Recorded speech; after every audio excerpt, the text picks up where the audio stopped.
Здравейте, здравейте! Ние отново се отправяме на път. Този път с нашия кемпер. Къде отиваме? Не знаем още. Тепърво ще разберем. Тегламе! Иначе след като тръгнахме, Лора вече спи. Ето къде сме настанили в това кошче, което става и за дълъг път и е много удобно.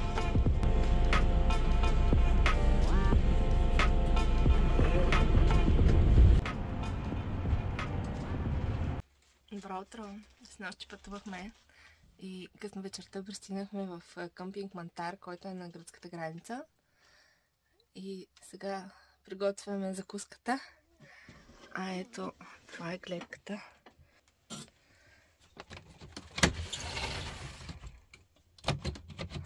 Времето е страхотно. Днес е Тодоров ден, даже имам и имен ден. И след малко отиваме на басейна. Сега ще празнуваме с сандвичи с лютеница и сирене, чай и банани. Някои тук си играят. Въпреки че имаме хубави играчки, най-забавно е да се играе с нещо като не играчка, но не на случай всичко е играчка, така че...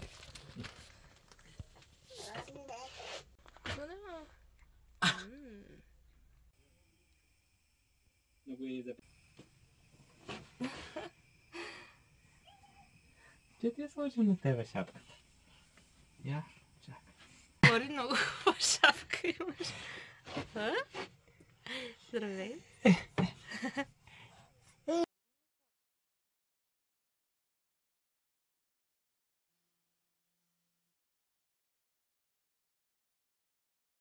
Времето е прекрасно, някои трябва да спят, затова излизаме на разход. Дали сме си количката. А ето го и нашия кемпер. Сега ще ви го покажем отвън. 2020 година е. Доста новичък. И е страхотен и отвътре. След малко ще го видите и оттам. А тук сега сме си опънали една постелка за пикник.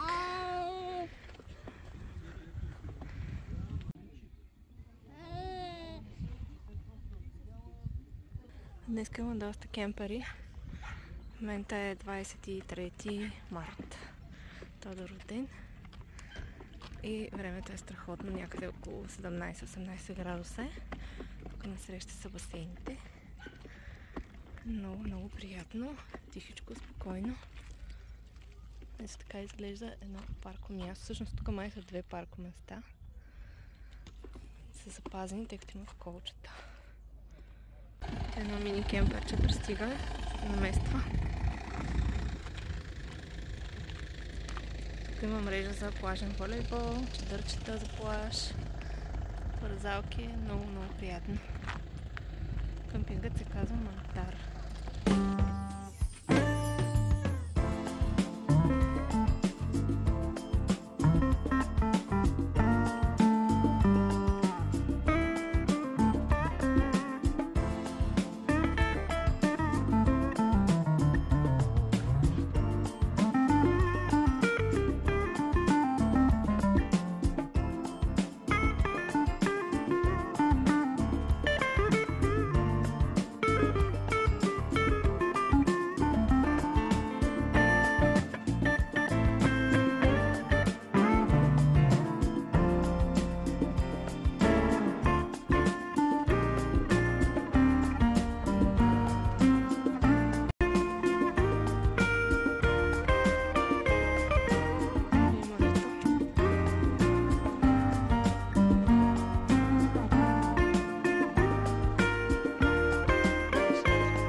Човек да си зареди вода тук.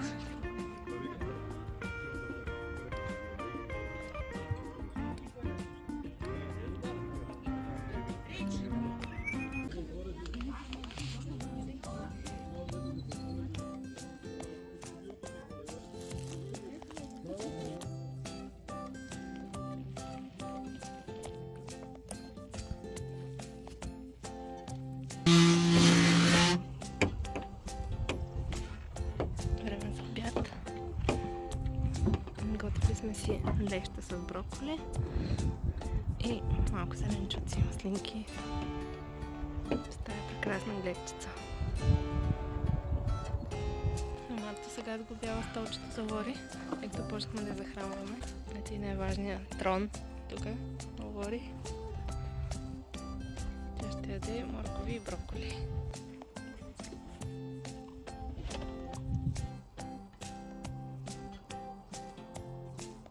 Храната на Лори е готова.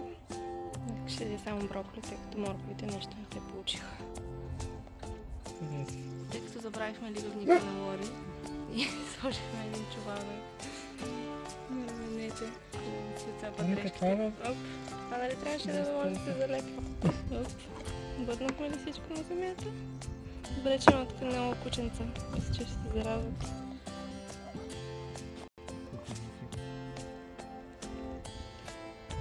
Какво стана, мамо? Къде отиде купчката? На земята? Заедно с всичките броколчета. Отиваме малко на басейнче.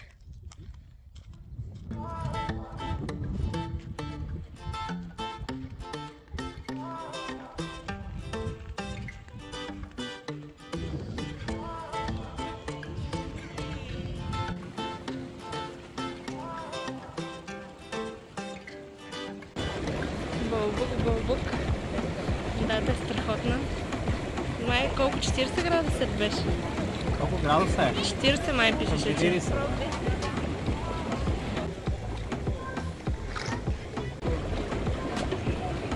А другата година Лори ще е тук.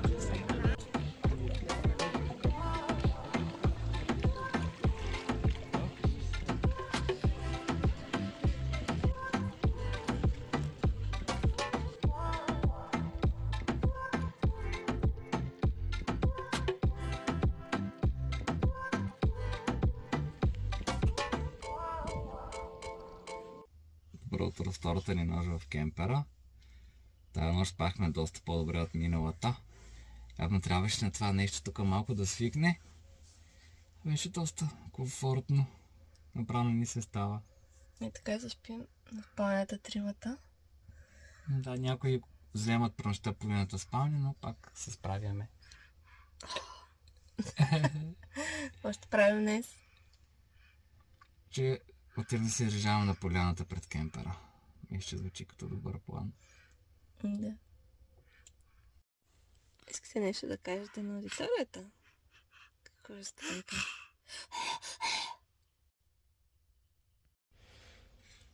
Сега, преди да направим закуската, установихме, че нямаме чисти чини и тенджери от снощи. За да не си напълним контейнер с мръсната вода, решихме, че тук ще си ги мием. На кемпсайта има... Ето тук има мивки. Даже има място и за барбекю. И сега съм си взела някои неща за миене и ще си ги измия тук. Непосредствено близост до кемперчето, така че е много удобно.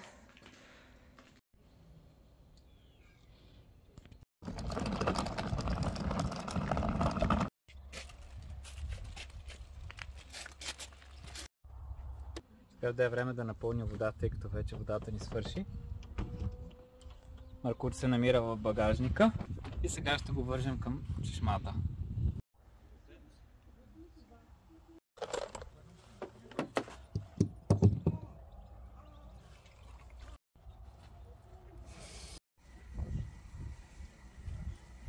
Когато избирахме кемпер, предвид, че сме с бебе, ни беше много важно какво е разположението на леглото, за да ни е удобно и за бебето, и за да е максимално безопасно. Първо гледахме легла с Island Bed или кралска спалня. Решихме, че не е достатъчно удобно, защото няма как да се обезопаси. Иначе е по-комфортно, но ако сте с дете, не ви го препоръчвам. Следващия вариант, който гледахме, беше с легло отстрани, но то също беше малко трудно за обезопасяване, а и беше доста високо. Не ни беше удобно чисто като височина. Третия вариант е легло по този начин разположено с стъпала. Като има различни варианти, точно този е много удобен, защото самата душ кабина се сгъва по този начин и се освобождава пространство за двама човека, което е важно, когато сменяте пелените на бебето. Понякога се налага така да си кооперирате с партньора си. Затова точно тази конфигурация на кемпер е много удобна. Другите подобни са с само такъв отвор и е малко по-трудно влизането и излизането. И също така, ако искате наистина двамата да сменяте пелените на бебето, не стават, може само един човек.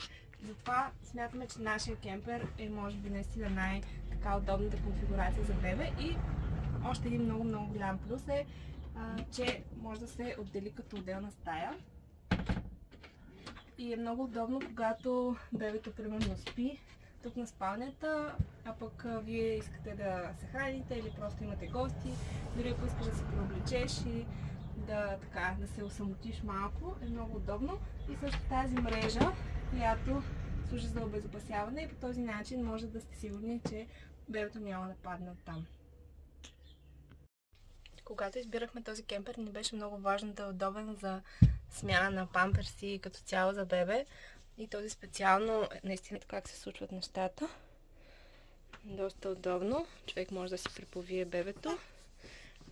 Ето е тук да го измие намивката. А памперсите ги слагаме в този кош. Доста бързо, лесно и удобно се случва всичко. Когато искаме детето да си играе и да е сигурно и безопасно, имаме тук една мрежа, която се поставя по следния начин. Ето тук се закрива отгоре.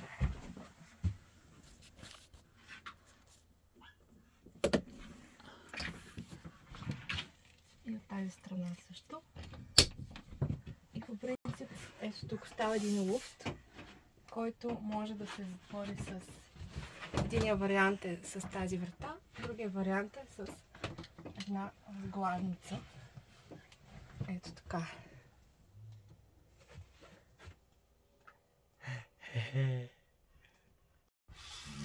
Време е да потегляме и сега ще сложим детската седалка за Лори, която ще бъде закрепена за една от седалките. Свалихме масата тук долу, за да можем да сложим седалката, тъй като тя се врязва леко в самата маса. Поставяме едно одеяло, за да не се нарани самата дамаска. Седалката слага по същия начин, както на лек автомобил. Тази е без изофикс.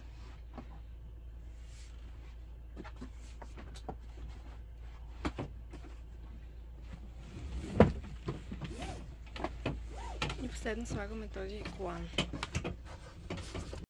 На идване на същата седалка бяхме сложили един друг голям, както го наричат, зимен кош, който се побира точно между масата. Сега обаче решихме да използваме тази седалка, за да тестваме.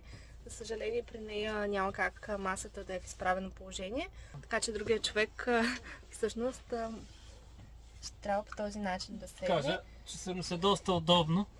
Да, така че може би е по-добре. Айде. Готов съм за потегляне. Кой ще кара сега? Готова ли си да тръгваме? Те сега ще може и да гледка.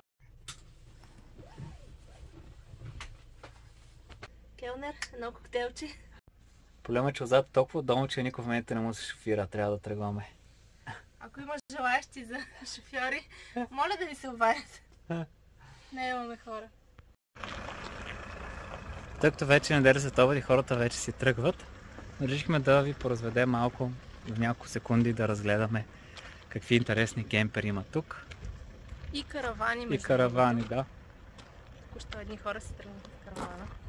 Местата са така доста широки.